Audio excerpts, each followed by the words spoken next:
Welcome back to the lesson. In this video, we're going to be learning about CSS in HTML. So CSS stands for Cascading Style Sheet. It is used to format the layout of a web page. With CSS, you can control the color, font, the size of text, the spacing between elements, how elements are positioned and laid out, what background images or background colors are to be used, different display for different devices and screen sizes. And the word cascading means that a style applied to a parent element in HTML will also apply to all children elements within the parent. So if you set the color of the body text to blue, all headings, paragraphs, and other text elements within the body will also get the same color, unless you specified something else.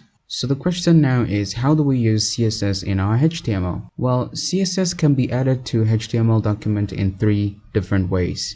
We have the inline, which is by using the style attribute inside the HTML element, just like we've been doing in the previous lessons. Something like this, when we go ahead and use the style attribute inside of our HTML element, like so, we say color to maybe red, for instance, and we go ahead and save our file. As you can see now, our heading has changed to red. This is an inline method of adding CSS to our HTML.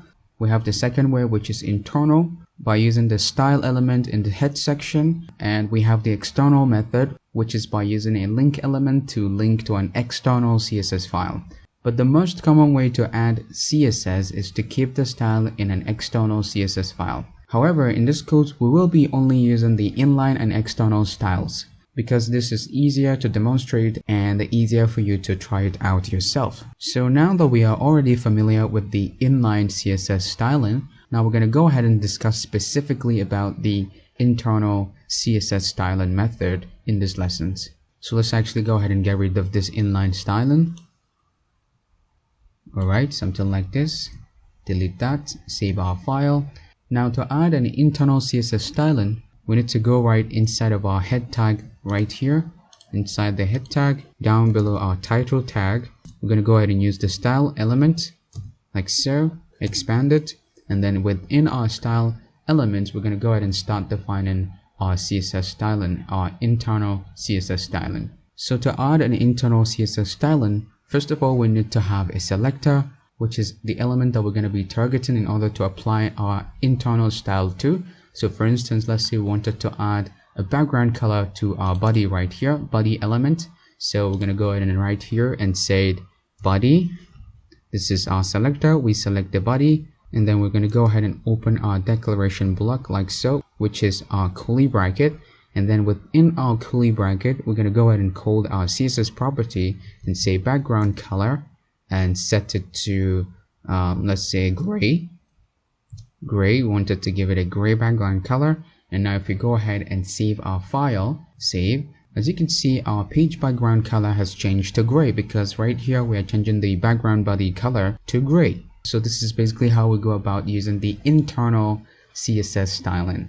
We can actually go ahead and expand this like so for readability purpose, something like this. Alright, as you can see, this is our selector. We target the body of our HTML element, and then we set the background color inside the definition block right here, which is our curly bracket. We set the background color to gray, and here we are having our result. Our page background body has changed to gray. Alright, so now within our style element right here, we can go ahead and target any element inside of our HTML body and give it a style. So I can simply come over here, say I wanted to target the H1 right here, so say H1,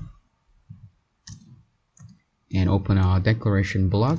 And within our declaration block, I'm going to change the color of our H1 right here to, let's say, color to white, something like this. Now if I go ahead and save our file, as you can see, our color, our text color has changed to white. Alright, very cool, very cool. So friend, that's basically how we go about adding internal style to our HTML document. Let's actually go ahead and change the color of our paragraph as well. So let's come down here and say paragraph, open our declaration block and set the color to, let's say, red, for instance. Alright, let's go ahead and save our file, and let's go ahead and change the background to light gray. I think light light gray like so, and save our file. Yes, but our text is disappearing because this is light gray and our text is white. So we're going to go ahead and change the H1 color to, let's say, blue, something like this. Save our file. As you can see, now we are having our page styled using the internal CSS styling. Alright, now we're going to go ahead and demonstrate some commonly used CSS properties, and you're going to learn more about them later, but we're going to go ahead and explore some of them. Now we know exactly how to set the background color and text color of our HTML elements. Now let's go ahead and see how we go about changing font family and font sizes. Now let's come over here for the H1. After changing the color, we're going to go ahead and change the font family. So we're going to use the font family CSS property family like so, and set it to, let's say, Verdana, something like this.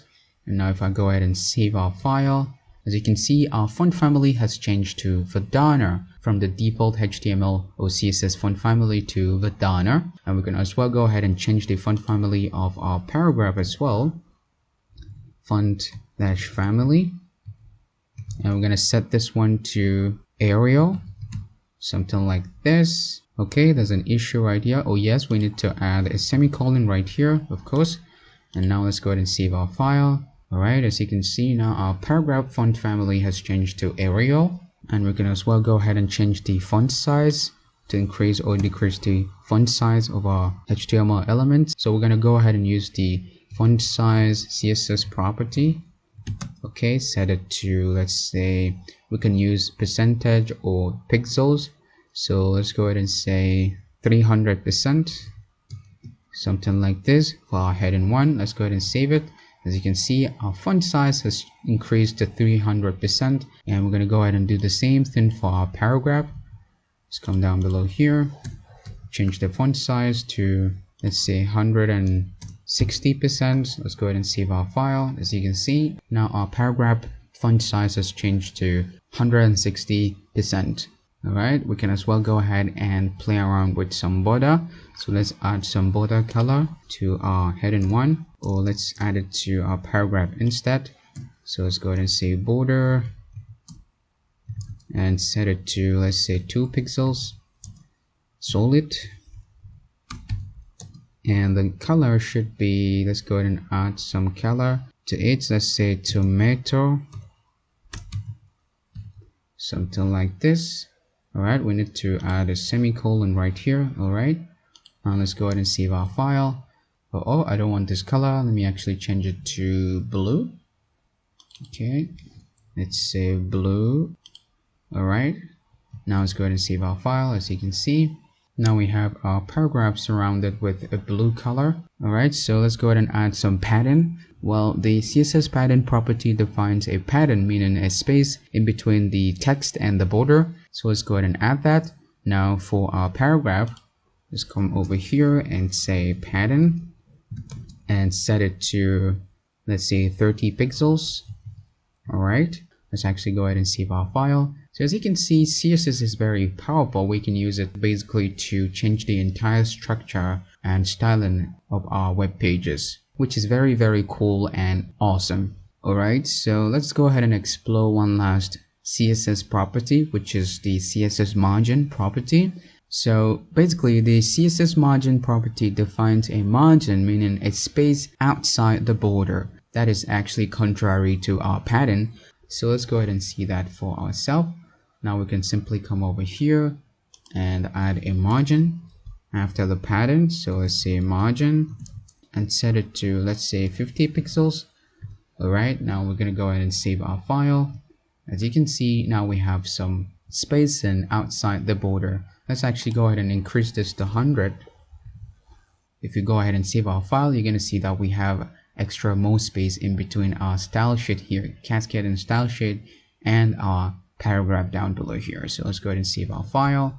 As you can see, we have that space, and it's not only from the top, but the margin is applied to all angle, both left, top, right, and bottom. Alright, so friend, that will be it for this lessons. In this video, we went ahead to discuss about CSS styling in HTML. We discussed about the previous inline CSS styling that we use, and we've also learned about the internal CSS styling. And we went ahead to explore some commonly used CSS properties such as font family, font size, border, pattern, and margin.